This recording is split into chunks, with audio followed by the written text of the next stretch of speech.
Once again, Christian greetings to all our valued listeners and viewers throughout the whole world, even more particularly to all Shepherd's Rod believers, and most especially to our beloved brothers and sisters in the United States of America. Special greetings to our brethren in Colorado, our brethren in Georgia, our brethren in Kansas, in Missouri, in Texas, in Chicago, Illinois, in California, and also in New York, Fiji Island, Mexico, Spain, Portugal, Africa, Kenya, Zambia, Pakistan, to the United Kingdom, to our brethren in Australia, and also to our brethren in Malaysia, and to the rest of the 144,000 living saints scattered abroad. Greetings. May the good Lord bless you, brothers and sisters.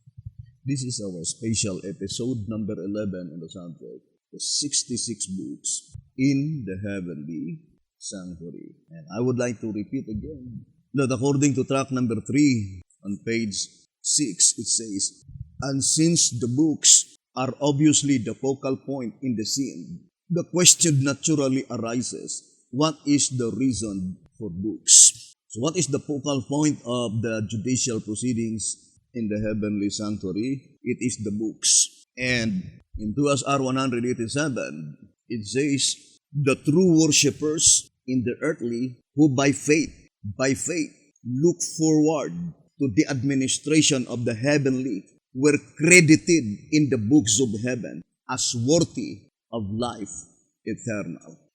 2SR page 187, it says, "were credited in the books of heaven," by which such books deals with all aspects of life. White House Recruiter page 20, that heaven's books deal with all aspects of life. And the very first aspect of the judgment is bookwork. Answerer number 5, page 30. This is the first aspect of the judgment, and being only a bookwork, a work that does not disturb either the dead in the graves or the living in the church, it takes place in heaven. And we know that that is the only cleansing pertaining to the sanctuary service, according to track number 3, page 50. As the cleansing of the heavenly sanctuary is a work of cleansing the books. So, the cleansing that takes place in the heavenly sanctuary is cleansing the books, inscribed in plural form. And the only books to be cleansed in the heavenly sanctuary is the Lamb's books. Track number 3, page 7. That not every name that has been entered into the Lamb's books will be retained there. So, the only books to be cleansed in the heavenly sanctuary is the Lamb's books. And such cleansing is blotting out all the names by which they failed to endure unto the end. Let's read again, track number 3, page 7. Accordingly, the books contain the names of a mixed multitude, but those who stood firmly in the faith and continued patiently to the end, and those who did not, save Christ, he that shall endure unto the end, the same shall be saved. Matthew 24, verse 13. But those who do not endure shall be lost. Track number 3, page 7. So, if our names will be blotted out in the Lamb's Book of Life, indicate that we are forever lost. But if our names will be retained in the Lamb's Book of Life, plainly indicating that our destiny is life eternal. Now, I will no longer focus at this time how our names to be retained and how our names will be blotted out, for we explain it several times. We will be focusing to the chronological order of events, how the judicial work in the heavenly sanctuary are thus performed, as stated in the Shepherd's Rod publications. Now, I would like to connect our subject on track number 5 on page 109. It says, track number 5, 109. The investigative judgment of the dead, consequently takes place in the heavenly temple only, whereas the investigative judgment of the living takes place in the heavenly as well as in the earthly temple. While the records are being made up for the books in the heavenly, the people are being investigated for the separation in the earthly. Matthew 22, verse 11 to 13. See Malachi 3, verse 1 to 3. And as the measuring is figurative of the same work, then it leads to the conclusion that the temple, the altar, and them that worship therein must figuratively represent the three classes to be judged. Now, here, brothers and sisters, we can easily discern that there are only three classes to undergo such judicial proceedings in the heavenly sanctuary.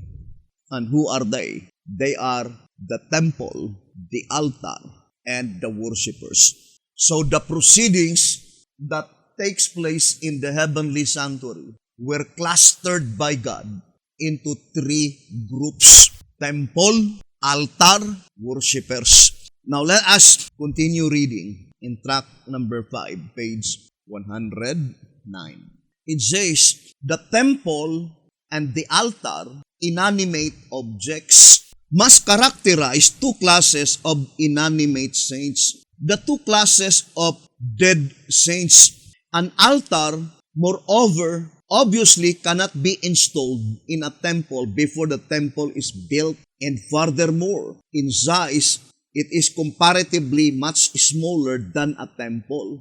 Naturally then, it must be symbolized, a class of saints which not only comes after those who are characterized by the temple, but which also is proportionately much smaller. Thus, the temple, the first and the largest object, must represent the first and largest body of righteous dead, those from Adam's time to the beginning of the judgment in 1844. While the altar, a special and smaller object, must represent a special and smaller body of righteous dead, the righteous who die from 1844 on and who are to come up in the special resurrection. Daniel 12 verse 2, Early Writings, page 285.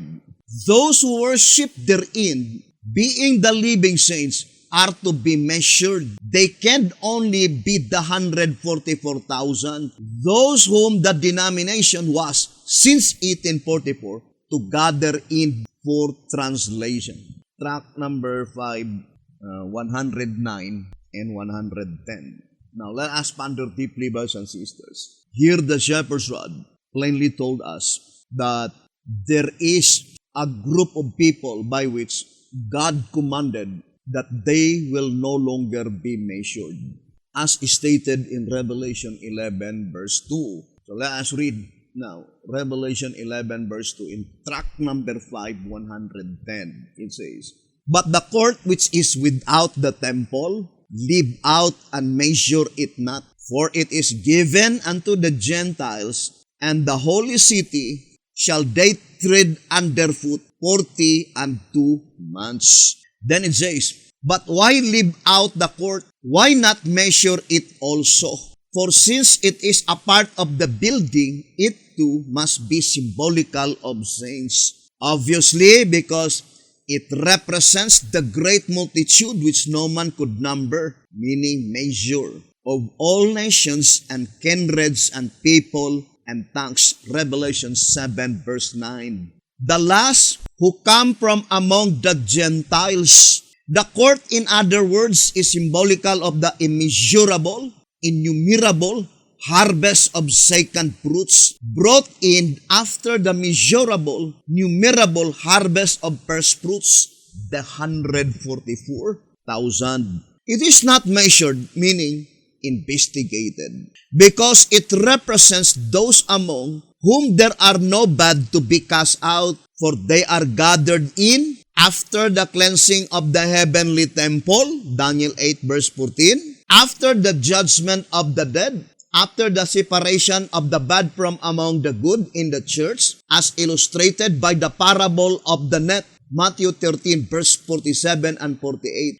They are those who by name my people. Revelation 18 verse 4. Are called to come out of Babylon, and who with no unclean among them. Isaiah 52 verse 1. Come into the already purified and living church of God. Track number 5, page 110 and page 111. So, let us carefully decipher this wonderful prophecy. First, accordingly, there are only 3 classes to be judged in the judicial proceedings in the heavenly sanctuary. Temple, altar, worshippers. But the worshippers outside the temple, but within the court, pointing to the great multitude which no man could number, the divine command is that measure it not. So that is very plain. What does it mean by the word measure? Investigate. They will no longer be investigated. The great multitude which no man could number. Now I would like to read the great controversy. The great controversy, page 485. The great controversy, page 485. It says, I would like to focus to the statement. It is impossible that the sins of men should be blotted out until after the judgment at which their cases are to be investigated. The great controversy, page 485. It is impossible that the sins of men will be blotted out without passing first such investigation. And it was quoted in 2SR 187. It says, 2SR 187 and 188. Says the Spirit of God, it is impossible that the sins of men should be blotted out until after the judgment, at which time their cases are to be investigated. 2SR 187 and 188. So that reading is very plain, that there is no such sins committed by the righteous that it will be blotted out without passing first investigation. And for sure, the great multitude, which no man could number, their sins must be blotted out. And that investigation, the blotting out of sins, is or such proceedings must be in the most holy place. So I would like to read the statement. 2SR 189.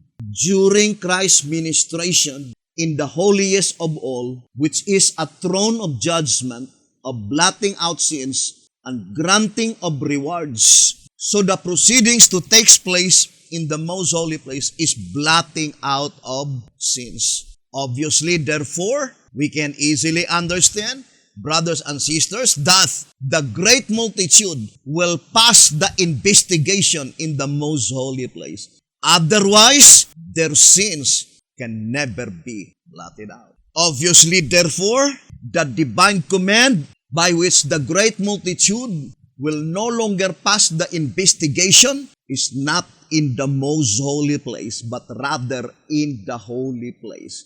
What is the investigation in the holy place? Blotting out of names. The investigation in the holy place is blotting out of names. Why is it that the great multitude will no longer pass the investigation in the holy place? It is because at the time when the message goes to the great multitude, which no man could number, there will be no more wicked. There will be no more tares. There will be no more bad fish that will be converted and joined to the church. And the shepherd's rod is very plain, brothers and sisters, saying in track number 5 on page 110, it says, let's read, for they are gathered in after the cleansing of the heavenly temple. Now, brothers and sisters, it says, for they are gathered in after the cleansing of the heavenly temple. Gathered where? In the holy place. The great multitude must be gathered first in the holy place before they will be brought into the most holy place. But when does the great multitude will be gathered into the holy place after the cleansing of the heavenly temple. So we need now to study closely when does the cleansing of the heavenly temple is completely finished. Brothers and sisters, remember, the cleansing of the heavenly temple is directly pointing to the holy place. Because when the great multitude will be gathered in, it is after the cleansing of the heavenly temple and before their sins were blotted out. So the blotting out of sins in reality is not the direct application of the cleansing of the heavenly sanctuary. In 1 TG number 11, I would like to read this statement. 1 TG number 11 on page, let us go back first to track number 3. Track number 3, page 50 and 51. As the cleansing of the heavenly sanctuary is a work of cleansing the books by blotting from them the names of both the backslider and the thieves. So that is the cleansing of the heavenly sanctuary is a work of cleansing the books. And we will be focusing our whole attention to that predicted event, the last and the final day of atonement. The statement in track number 3 on page 73 and page 74. It says, being the day of atonement in type for both the dead and the living, this service of the earthly tabernacle, therefore, projects the day of atonement in its type, the cleansing of the sanctuary in heaven from unworthy names in the books, and the cleansing of the church on earth from its unconverted and unstable members, thus bringing the time of clean books. So let us focus first our attention to that predicted event, thus bringing the time of clean books. And the only books to be cleansed in the heavenly sanctuary is the Lamb's Book of Life. The Lamb's Book of Life, not sealed with 7 seals. So hoping that the more we proceed, the more it will become clearer and clearer. Now, the shepherd's rod is very plain, stating the absolute fact that on that last final day of atonement, after that final day of atonement, in the holy place, when all the names of the wicked are completely blotted out, then bringing the time of clean books. Now, let us enumerate one by one again. There are only 3 classes. There are only 3 classes to be judged in the holy place. And who are they according to the shepherd's rod? As stated in the Bible, they are the temple, the altar, and the third one, the worshippers. Who are they, the temple? Those who died from Adam up to 1844. And who are they? They are the first 5 seals. Who are they, the altar? They are those who died under the third angel's message, and they are the 6th seal, the last seal under the judgment that pertains to the dead. And who are they, the worshippers? The 144,000 living saints. So in this study, the proceedings in the holy place was clustered by God into 3 groups. The proceedings that pertains to the temple, the proceedings that pertains to the altar, the proceedings that pertains to the worshippers. And since it is consecutive order, the proceedings of the altar, which is the 6th seal, cannot begin not until the proceedings or the entire proceedings pertains to the temple is finished. The same with the proceedings of the 144,000 or the worshippers. It will not begin not until the proceedings that pertains to the altar, which is the 6th seal, is finished. And they are the last group of people to be judged in the holy place. So that is very plain, brothers and sisters. So the worshippers, they are the very last group of people to be judged in the holy place. So of course, our whole attention must be to the last one, the worshippers, which is the congregation of the living. After the investigation of the congregation of the dead is finished, then commence the congregation of the living, by which it was predicted beforehand that the only names that will be retained in the Lamb's books of life among the congregation of the living is the 144,000 living saints, spiritual Israel. Now, I would like to go back again to the reading. In track number 5, page 110, it says, since we already read the entire paragraph, I will only pick up the portion saying, for they are gathered in after the cleansing of the heavenly temple. Who are gathered in after the cleansing of the heavenly temple? The great multitude which no man could number. So, I would like to repeat again. Who are they to be gathered in after the cleansing of the heavenly temple?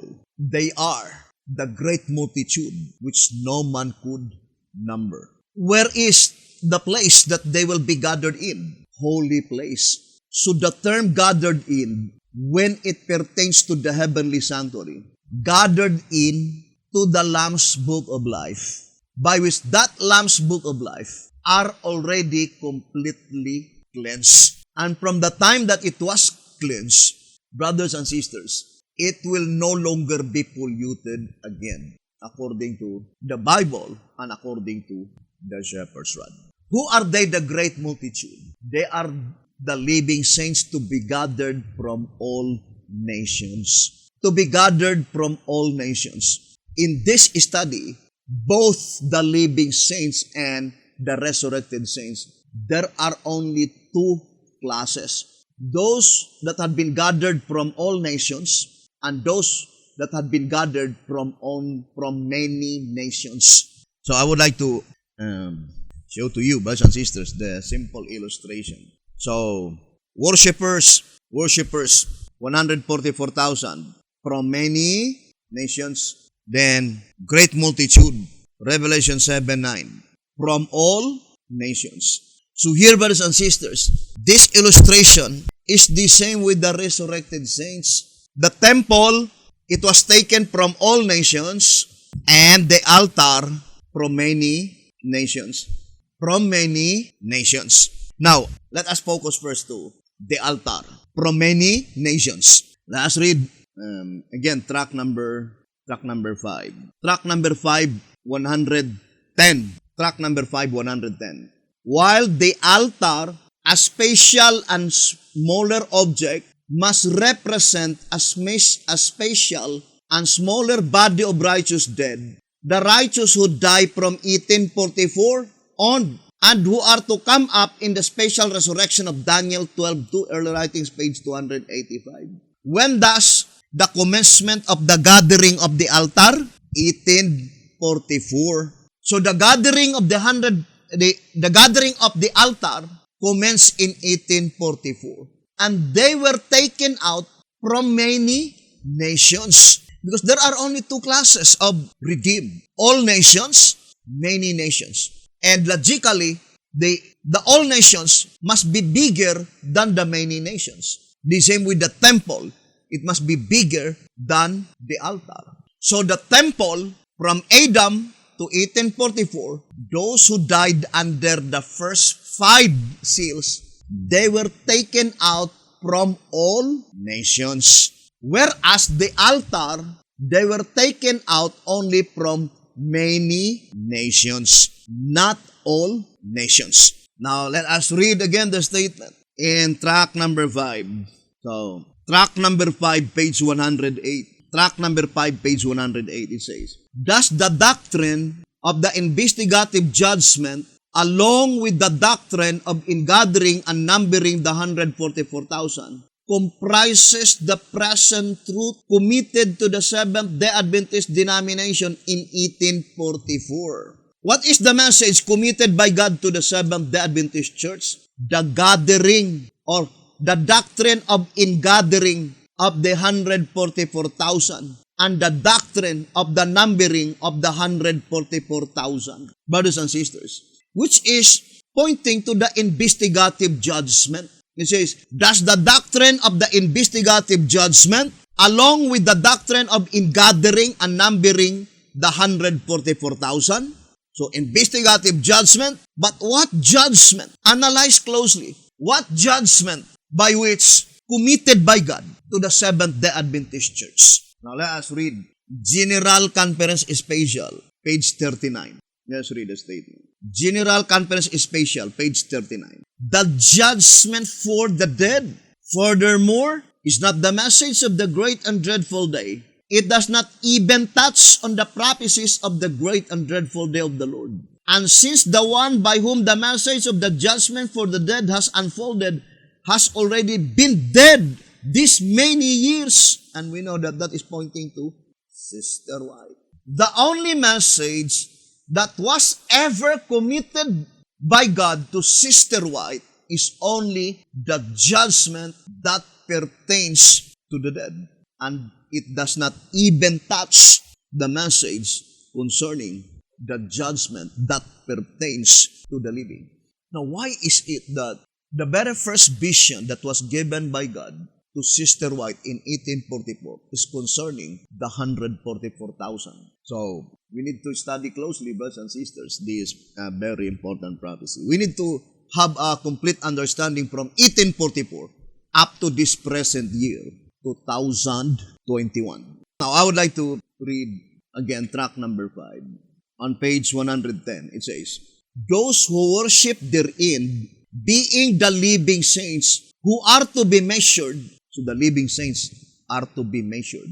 But not only the living saints, but as well as the temple and the altar. It says, those who worship therein, being the living saints, who are to be measured, they can only be the 144,000. Those whom the denomination was, since 1844, to gather in for translation. To gather in for what? For translation. Now, here we need now to study closely concerning the books in the heavenly sanctuary. There is a book which is called the Book of Resurrection, and there is a book which is called the Book of Translation. Of course, brothers and sisters, there are only 6 seals to be resurrected, and only the saints under the 7th seal that will be translated to heaven without seeing death. But we need to look at the type. Before we could focus our attention to the antitype, we need to look at first the type. Who are they, the type? To be gathered in the book of translation. And when they had been gathered in. Now, I would like to read track number 3. Track number 3 on page 79 and page 80. Track number 3, page 79 and page 80. Before reading track number 3, page 79 and 80, I would like to read first track number 5, page 74. So let us read, brothers and sisters. Track number 5, page 74. It says, it will be noted, track number 5, page 74. It will be noted that the 144,000 are called the first fruits, denoting that they are sealed at the beginning of the harvest. You see? Denoting that they are sealed at the beginning of the harvest. The commencement of the time to separate the tares from the wheat. To the parable of the harvest, then we must go for the full explanation of the 5 months period. And then it says, in track number 3, the harvest, the time from the baptism of Christ to the close of provision is shown to be illustrated by 12 figurative months, 6 from Christ's baptism to His crucifixion, 5 from the crucifixion to the ingathering of the first fruits, the 144,000, Revelation 14:4, leaving 1 month for the ingathering of the second fruits, the great multitude, Revelation 7, verse 9. Now, let us connect that statement in track number 5, page 74, in track number 5, 110. Now, first of all, track number 5, page 74, plainly told us that in order for us to fully comprehend the subject, the 5 figurative months, we need to have better understanding concerning the subject, the harvest. And according to that reading in track number 5, page 74, it is track number 3, especially mentioned. The track that focus to the subject, the harvest. Now, I would like to read again that statement saying, leaving 1 month for the ingathering of the second fruits, the great multitude. Revelation 7 verse 9. Track number 5, page 74. Leaving 1 month for the ingathering of the second fruits, the great multitude, which no man could number. Now, if I will ask a question, when does the great multitude, Revelation 7 verse 9, be gathered in? The absolute answer is found in track number 5, 110. For they are gathered in after the cleansing of the heavenly temple.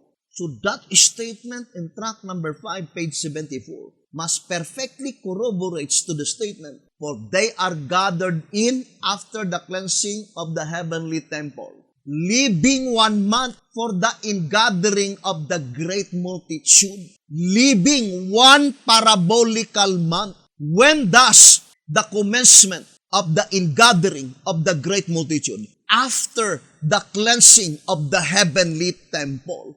Therefore, we can easily understand that one parabolical month is the given clue of such tremendous event, brothers and sisters, cleansing of the heavenly temple.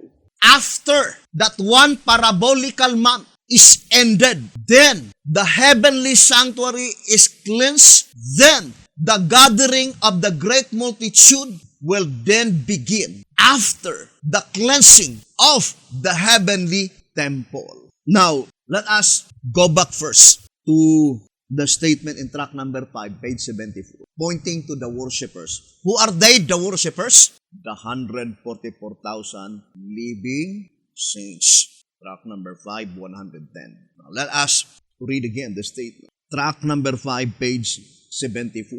It says, it will be noted that the 144,000 are called the first fruits, denoting that they are sealed at the beginning of the harvest. When does the 144,000 living saints are to be sealed?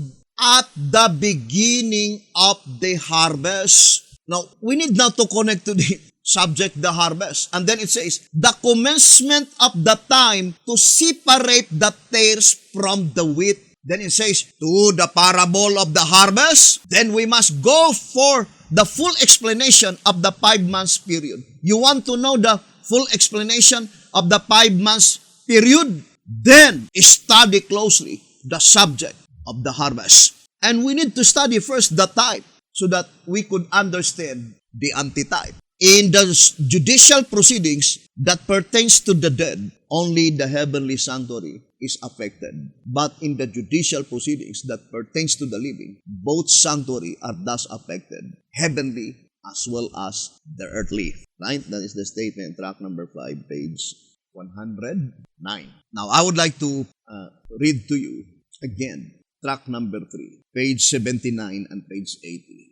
It says, track number 3, page 79 and page 80. It says, but as those who arose with Christ ascended with him as trophies of his victory over death and the grave, they thereby became a living type, and thus the waveship of the living. Who are they? The living type, brothers and sisters. They are those that had been resurrected on the first advent of Jesus Christ. If you want to have a full understanding concerning such subject, I would invite you to fully watch our special episode video concerning the waveship, the subject concerning the waveship. But at this time, I would like to focus our attention to the cleansing of the sanctuary. And it is revealed by God through the subject of the gathering, both to the 144,000 living saints and the great multitude. So, one truth dovetailing another. Track number 5, page 38. Or, one thing proves another. 2SR 255. So, as a whole, all the inspired records are in perfect harmony. Now, why is it that God showed to Sister White? The very first vision of Sister White is the gathering of the 144,000. Of course, it cannot be applied to the 144,000 living saints, spiritual Israel, the antitype. For in 1844, they were not yet even born. They were not yet in existence. But there must be an absolute significance why God showed to Sister White on her very first vision after the disappointment is concerning the gathering of the 144,000 living saints. Now, brothers and sisters, who are they that had been gathered since 1844? It is not the 144,000 living saints. It is the altar, according to track number 5, 110. Who are they, the altar? The sixth seal. All of them who died under the faith of the third angel's message. Track number 5, 110. Why is it that God showed to Sister White the gathering of the 144,000? Because the gathering of the sixth seal is the type, and the gathering of the 144,000 is the antitype. What is the type and the antitype? Altar and worshippers, both of them are taken only from many nations. Not from all nations. Only from many nations. So the constituent of the altar are taken out only from many nations. The divine commission given by God to the Seventh-day Adventist Church, plainly indicating that all the saved ones under the sixth seal are only taken out from many nations. Now, as I've said, brothers and sisters, this portion will be more discussed in details on the subject,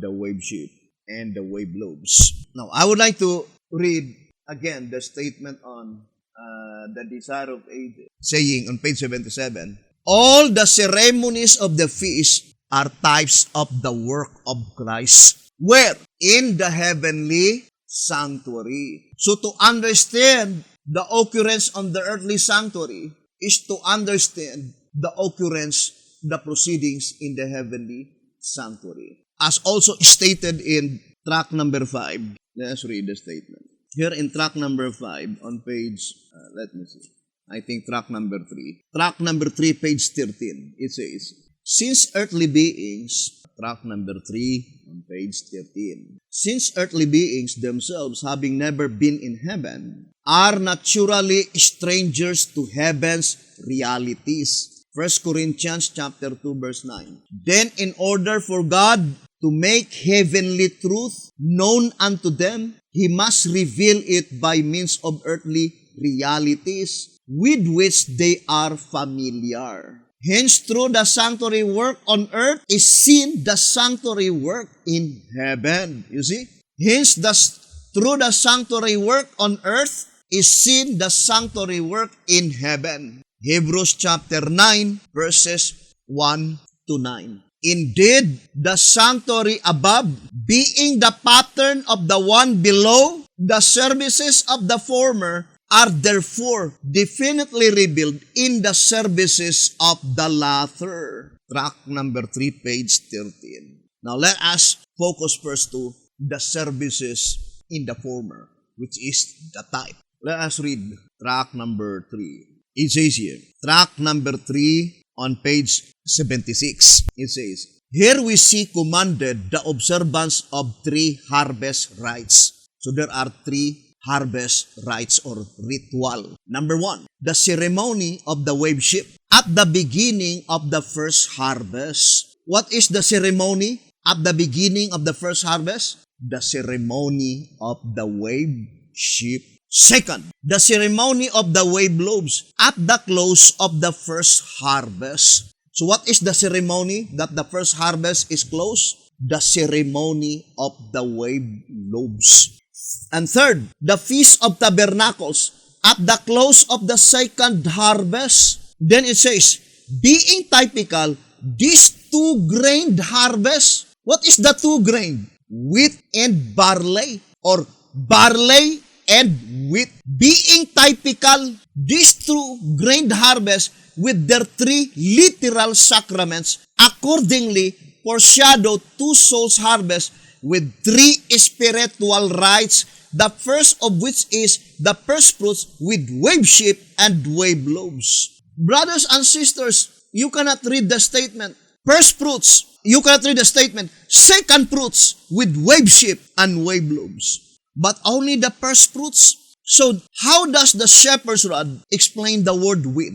Brothers and sisters, it says first fruits with wave sheep and wave loaves. I would like to read first track number 3, page 83. Track number 3, page 83. And it says, and by the same token of logic, the wave sheep and the wave loaves must have a double application, each to the dead and to the living, together comprising the total fruits of the antitypical harvest. So the wave sheep and the wave loaves must have a double application, each to the dead and to the living, but only with first fruits. Because concerning the second fruits, it says in track number 3, page 80, the second fruits and the Feast of Tabernacles. What feast attached to the second fruits? The Feast of Tabernacles. But concerning the first fruits, only wave sheep and wave loaves. When does the wave sheep will be offered?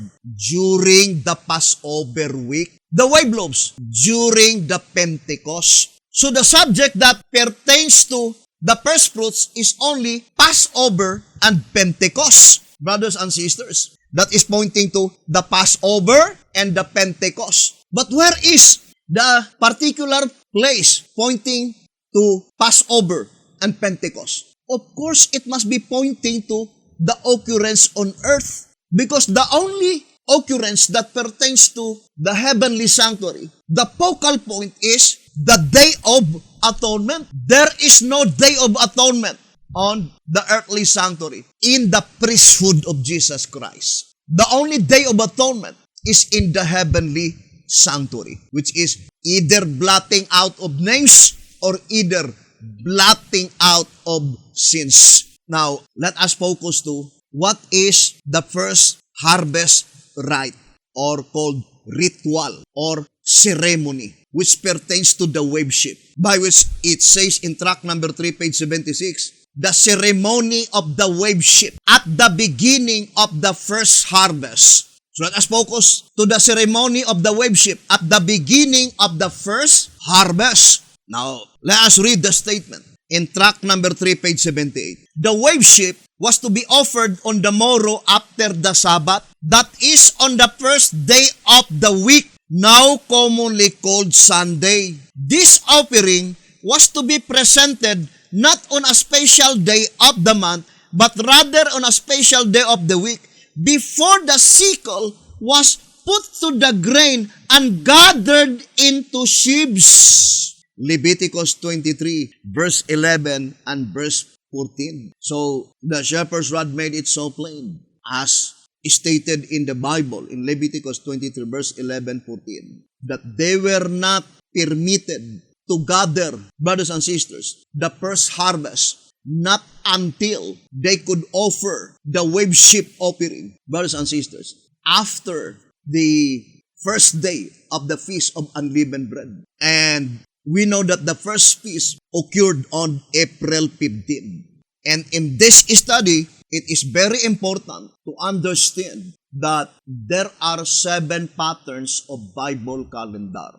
Jesus Christ, according to the shepherd's rod, according to the writings of Sister White, according to the Bible, was resurrected on the very day by which the wave sheep will be offered in the presence of God.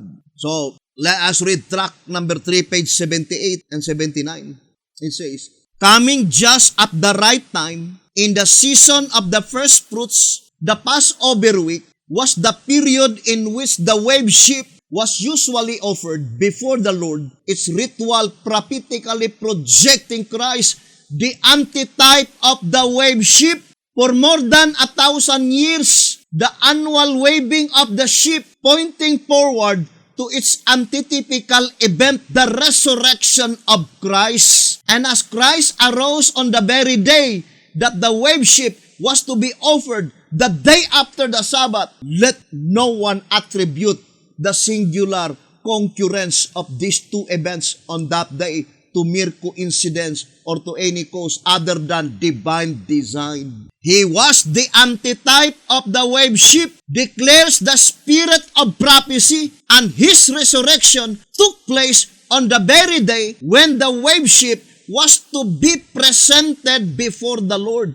Desire of Ages, page 785. When was Jesus Christ was resurrected? He was resurrected on April 18, Sunday, the very day by which the wave ship is to be offered in the presence of the Lord in that year, 31 AD. Brothers and sisters, in what day? In the Passover week by which Jesus Christ was offered. According to the shepherd's rod, it is in the 4th day of the feast. Let's read the statement on the old symbolic code.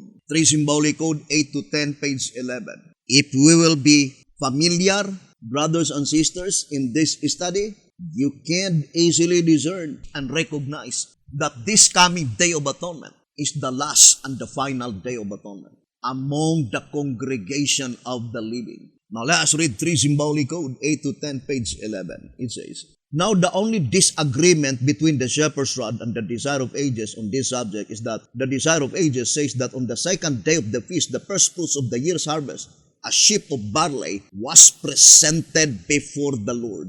The desire of ages, page 77, which places the first feast of the Passover on the Sabbath, Numbers 28 verse 17, thus making the slaying of the lamb on the 14th day, Exodus 12 verse 6, fall on Friday, whereas the shepherd's rod places the slaying of the lamb on the 14th day on Wednesday, the first feast on Thursday, the second feast on Friday, and so on. Therefore, in view of the fact that the shepherd's rod and the desire of ages are here at variance, and that we believe both to be inspired, we must necessarily go to the Bible to prove which is the correct day and how to harmonize the 2 volumes. Now, this is my honest question.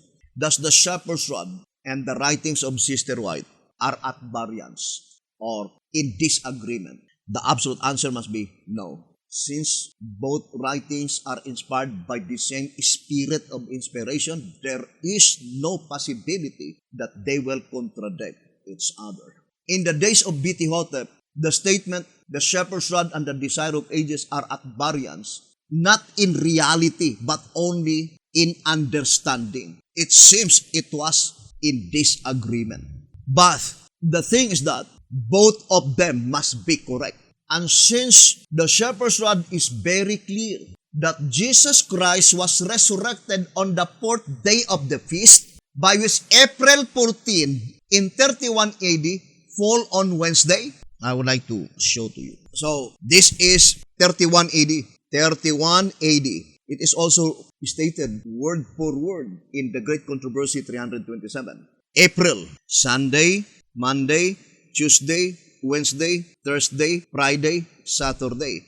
And B.T. Hotep says that on that year, 14 fall on Wednesday. Then it is 15, 16, 17. Then this is 18. Now let us 13, 12, 11, 10, 9, 8, 7, 6, 5, 4, then 3, then 2, then 1.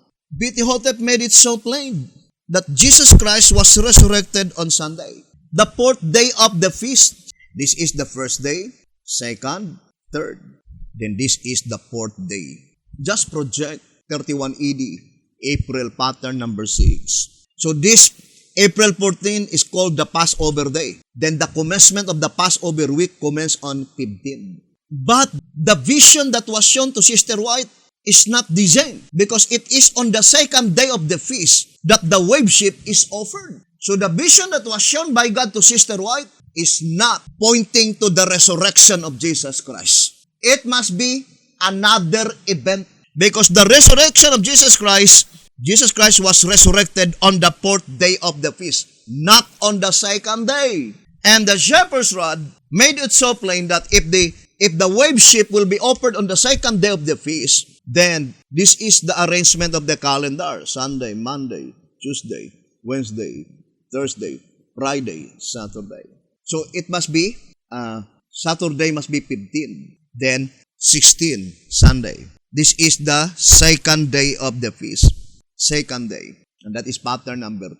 Then we have 14, then backward. Therefore, the vision of Sister White is pointing to Bible pattern calendar, pattern number 2, whereas the crucifixion of Jesus Christ and the resurrection of Jesus Christ is Bible calendar, pattern number 6. So we have pattern number 6 and pattern number 2.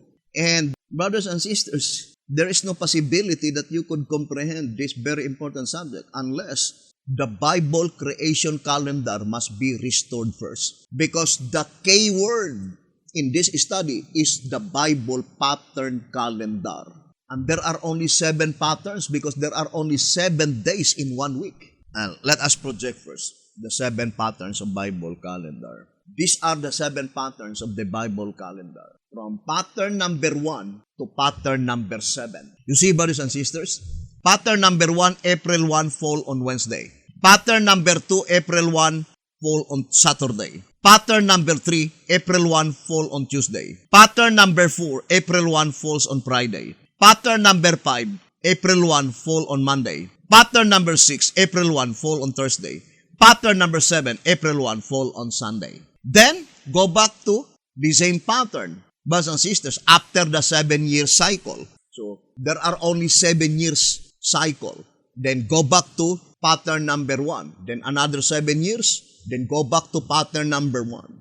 Now, I would like to read, again, Patriarchs and Prophets, 539. Patriarchs and Prophets, 539. It says, the Passover was followed by the 7 days feast of unleavened bread. The first and the 7th day were days of holy convocation, with no servile work was to be performed. On the 2nd day of the feast, the first fruits of the year's harvest were presented before God. Barley was the earliest grain in Palestine, and at the opening of the feast it was beginning to ripen. A sheaf of this grain was waved by the priest before the altar of God as an acknowledgement that all was his. Not until this ceremony had been performed was the harvest to be gathered. Do not forget the statement in tract number 3, page 76, that wave sheaf, such ritual is pointing only to the first fruits. And such ritual indicates the beginning of the first harvest. According to that reading in tract number 3, page 76, there is no ritual pertaining to the wave sheaf that pointing to the second fruits. Second fruits is only the Feast of Tabernacles, or at least there are only 3 feasts that pointing to the great multitude. Feast of Trumpets, Day of Atonement, and the Feast of Tabernacles. But concerning the first fruits, it must be Passover, by which the wave sheaf will be offered, Pentecost, and Day of Atonement. These 3 feasts must be pointing only to the first fruits. So we need to focus our attention to the first fruits first. And of course, our subject is concerning to the 144,000 living saints, the focal point of our subject, where we could find all the ceremonies of the feast in the tithe. That is in the book of Leviticus. How many chapters the book of Leviticus? 27 chapters. How many books in the New Testament? 27. Because the gospel, let's read, volume 6, page 392.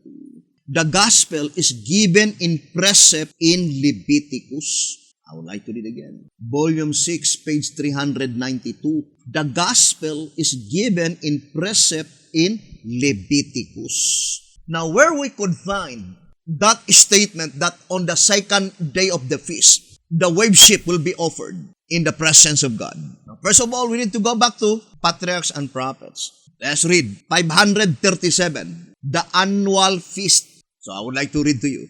Patriarchs and Prophets 537. It says, the annual feast, plural form. Let us read the first paragraph. There were 3 annual assemblies of all Israel for worship at the sanctuary. Exodus 23 verse 14 to 16. Shiloh was for a time the place of these gatherings, but Jerusalem afterward became the center of the nation's worship, and here the tribes convened for the solemn feast. So the solemn feast is pointing to the annual assemblies. So that is very plain, right? Solemn feast. In answerer number 3, do not forget the gospel. In Nahum 1 verse 15, keep thy solemn feast. Let me ask all the Bidian, does Nahum 1 verse 15 applied in the Old Testament or in the last generation of men? Try to review the Bible, writings of Sister White and B.T. Howard.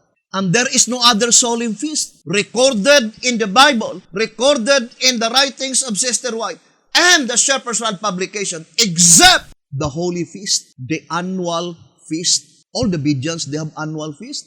Because I am a member of Mountain Dale and Waco before, we have our annual feast. But our annual feast, is pagan, unholy feast. We gathered on December or whatever dates that we choose. It was chosen by us. It was chosen by men, not divinely appointed. The same with the Sunday keeper. Yes, they have a weekly Sabbath, but they choose their own weekly Sabbath Sunday. The same with the Davidian. They have their yearly Sabbath, yearly gatherings. But the fact is that it is unholy, because the opposite of holy feast is unholy. And God will surprise them with their unholy feast. Right? That is the vision that was shown by God to Sister White in Volume 5, page 690. I think there's a statement in the Old Symbolic Code concerning the unholy feast. So, we need to ponder deeply, brothers and sisters. The same with Sunday, that is unholy. Unholy weekly Sabbath, because the only holy weekly Sabbath is the one appointed by God, and it is on the 7th day of the week, and that is Saturday. But Christians choose their own weekly Sabbath, not appointed by God, not given by God. So the only appointed holy feast, brothers and sisters, is the feast given in the Bible, the solemn feast. Look at the statement here in Patriarchs and Prophets 537. It says, there were 3 annual assemblies of all Israel for worship at the sanctuary. Why is it that we observe weekly Sabbath? Because that is the divinely appointed weekly Sabbath Saturday to ancient Israel.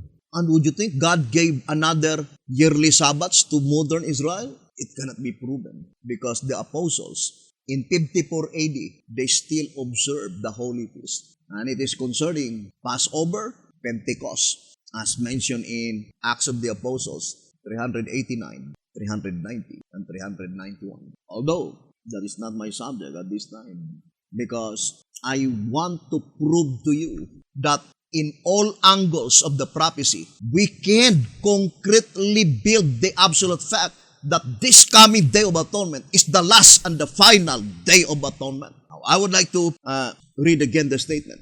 Patriarchs and Prophets 537. There were 3 annual assemblies of all Israel for worship at the sanctuary. Exodus 23 verse 14 and 16. Shiloh was for a time the place of these gatherings, but Jerusalem afterward became the center of the nation's worship. And here the tribes convened for the solemn feast. You see, solemn feast. Then I would like to read the statement in the bottom. This chapter is based on Leviticus 23. So the statement in Patriarchs and Prophets 539 is based on Leviticus 23. Now let us read the Bible. Leviticus 23. Let us read, brethren, Leviticus chapter 23. So it says here, Leviticus 23 verse 9, 10, 11, and 12. Verse 9, and the Lord spake unto Moses, saying, Speak unto the children of Israel, and say unto them,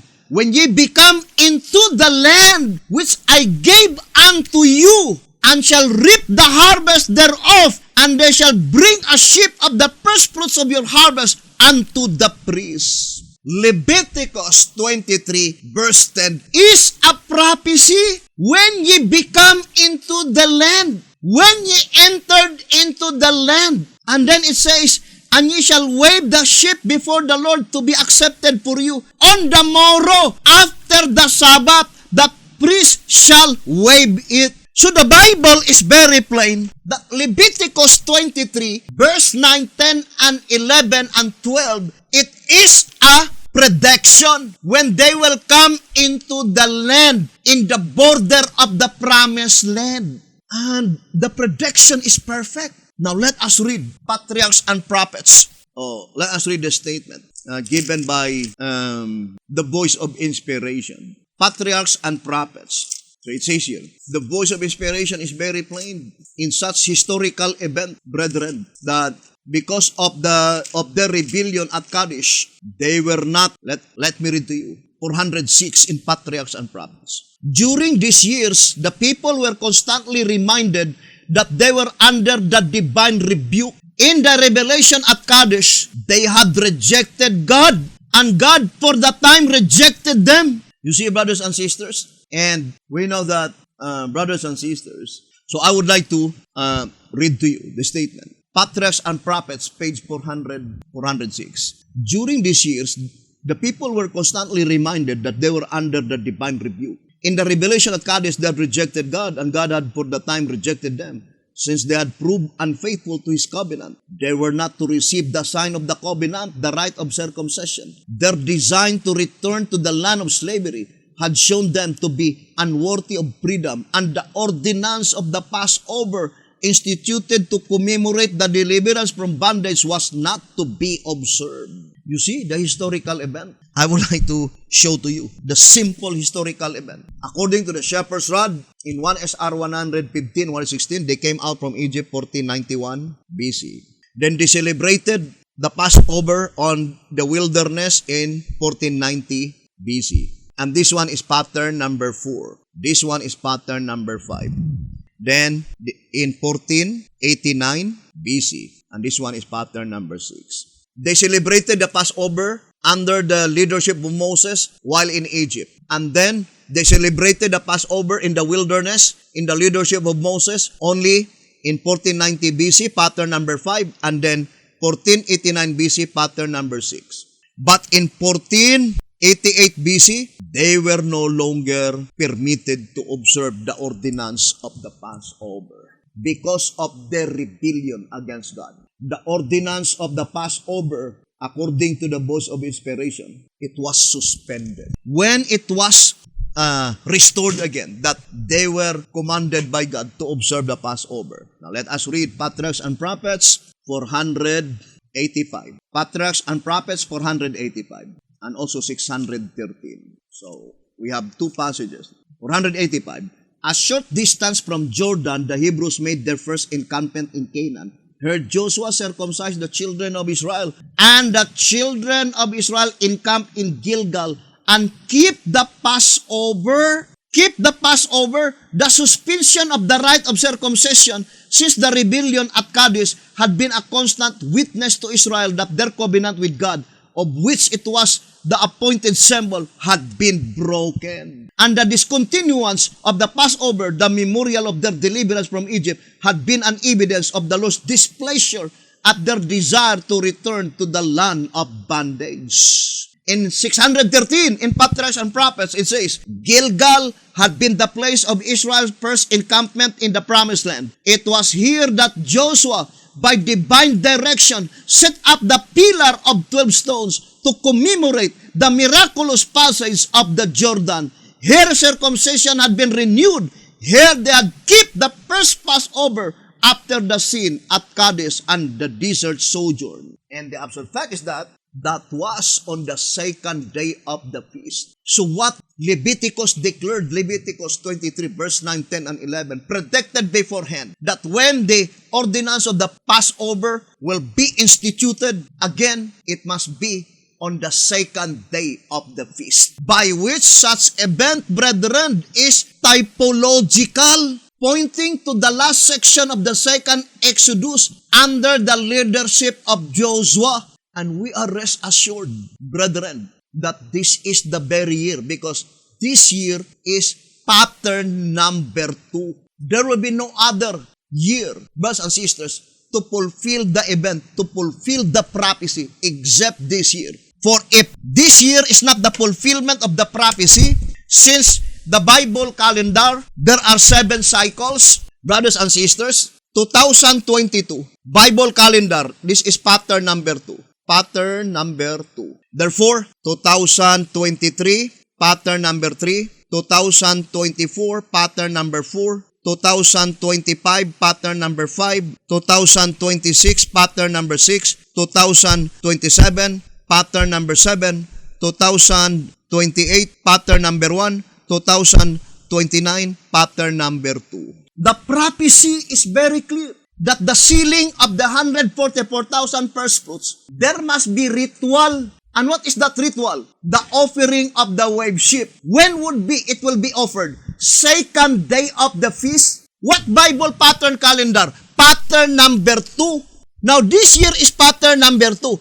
If this is not the fulfillment of the prophecy, then it must be 2029. But the fact is, 2029 is already the end part of the scarlet colored beast. That is already general clause of provision. So it is revealed in type and antitype. When does the scarlet colored beast commence? 1929. How many years that the scarlet colored beast will reign? 100 years according to the shepherd's rod. 1929 plus 100, that is 2029. Brethren, I would like to repeat again, in all angles, in different angles, and not only different, but all angle of the prophecy, we can prove that this year is the last and the final day of atonement. How many angles given in the Bible, in the shepherd's rod?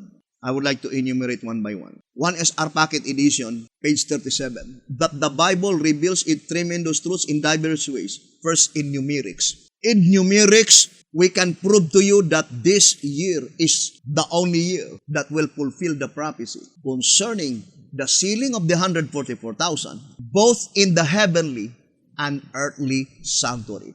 2022 is already the year of vengeance. Second, symbols. By symbols, what symbols? The symbols of the beast, more particularly to the scarlet-colored beast. Figures. What figures? Figurative man. Parables. What parables? The parable of the harvest. Allegories. What allegories? Hosea 1 and 2. Dreams. Nebuchadnezzar dream. Vision. All the visions. Types and providences. In that 9 angles, we can prove to you that this is the last year given by God to us. And we are about to enter on that very day, brothers and sisters, the Day of Atonement. Now, I would like to go back to the reading on track number 3, on page 56. It says, as his ministry, his sowing of the good seed, the truth began right after his baptism, Matthew 4:17. Therefore, to establish the beginning of the parabolic harvest period, we must ascertain the date he was baptized. What is the divine command?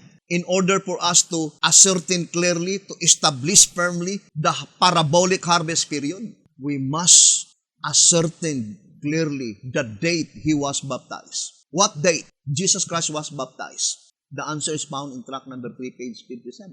October 16. What day? Friday. What year? 27 AD. Where we could find that? Great Controversy 327. So the two pipes, Sister White and B.T. Hodder, plainly told us that the baptism of Jesus Christ is October 16, 27 AD, Friday. Why is it that the shepherd's rod says, if we could ascertain clearly the date he was baptized, then we can firmly establish the parabolic harvest period? No, it is not just to say October 16, 27 AD. Why is it that Sister White know it, that the baptism of Jesus Christ is October 16, 27 AD? The same with B.T. Hodder. But still, they have no understanding when would be the commencement of the harvest. Because the focal point of the date Jesus Christ was baptized, the date by which Jesus Christ was baptized, is the Bible pattern calendar. And that is pattern number 2. So the baptism of Jesus Christ, what is the fulfillment of that baptism of Jesus Christ? Daniel 9 verse 24, to anoint the most holy. And where is the fulfillment of that event? Isaiah 61 verse 1 and 2. Does the prophetic event fulfilled completely on the first advent of Jesus Christ? No. 1 SR 153, it will repeat itself with the people of God in the time of harvest. And in order to establish the parabolic harvest period, we must ascertain the date he was baptized, pointing to the Bible calendar, pattern number 2, because it is pattern number 2 by which on the second day of the feast, the wave sheep is offered. Why is it that it will be offered? To indicate the commencement of the ingathering of the first fruits. When does the ingathering of the first fruits? Let's read again track number 5. On page 74, it says, in track number 3, the harvest, the time from the baptism of Christ to the close of provision is shown to be illustrated by 12 figurative months. 6 from Christ's baptism to his crucifixion, and 5 from the crucifixion to the ingathering of the first fruits. When would be the ingathering of the first fruits will commence? After the expiration of the 5 symbolical months. And when would be the 144,000 are to be gathered? I would like to read first, what does it mean by the word sealed? Let us read 2TG. It says in 2TG number 44, saying the word sealed means, the word sealed, 2TG 4434. The word sealed means placed in a safe place, sealed. So what does it mean by the word sealed? Means placed in a safe place, sealed. So we need to understand what is the safe place in the parable of Jesus Christ. Let's read track number 8. It says, track number 8, page 92. Inasmuch as both the field with the wheat and tares, Matthew 13:30, and the net with the good and bad fish, Matthew 13, verse 47 and 48, represents the gospel church during the period in which the saints and the hypocrites are commingled. Then the vessels into which the good fish are placed, after the bad are cast away from among them, and the barn into which the wheat is placed after the tares are separated from it, must necessarily represent the church passing from its unclean state, field or net, into another its purified state, which is symbolized not by the field or by the net, but rather by a barn and by vessels, a new place, safe and clean, where henceforth there shall no more come the uncircumcised and the unclean. So in the parable of Jesus Christ, what is the safe place? Vessels and barn. What is the unclean state? Field or net. So, the books in the heavenly sanctuary represented by the field, that is unclean, brothers and sisters. The book or the books represented by the net, that is unclean. But the books represented by vessels and barn, that is a safe place. Meaning, when your name is inscribed into that book, you are forever saved. Vessels and barn. Vessels, that is the books within the holy place. But barn, that is the book in the most holy place. So, brothers and sisters, we need to study closely the interproceedings in the heavenly sanctuary. So, we will continue this subject, brethren, and you can really see that one truth dovetailing another. One truth is contingent upon another. One thing proves another. One thing explains another. Overall, they were in perfect harmony.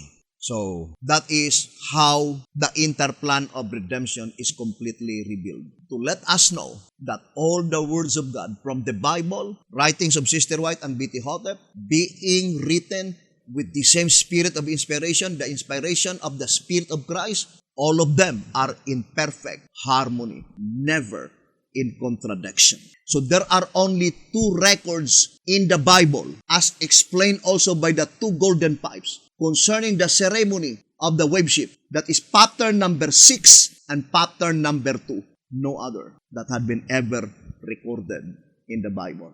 Pattern number 6 and pattern number 2. What is pattern number 6? The wave ship is presented before the Lord on the 4th day of the feast. What is pattern number 2?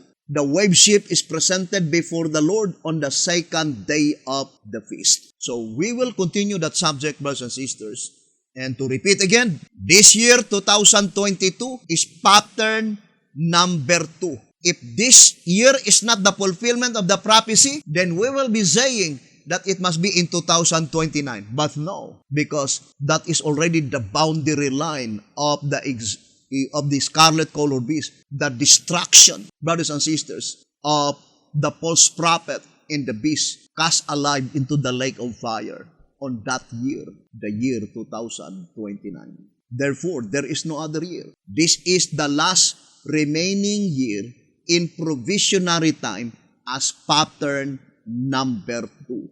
There will be no other year to follow, brothers and sisters.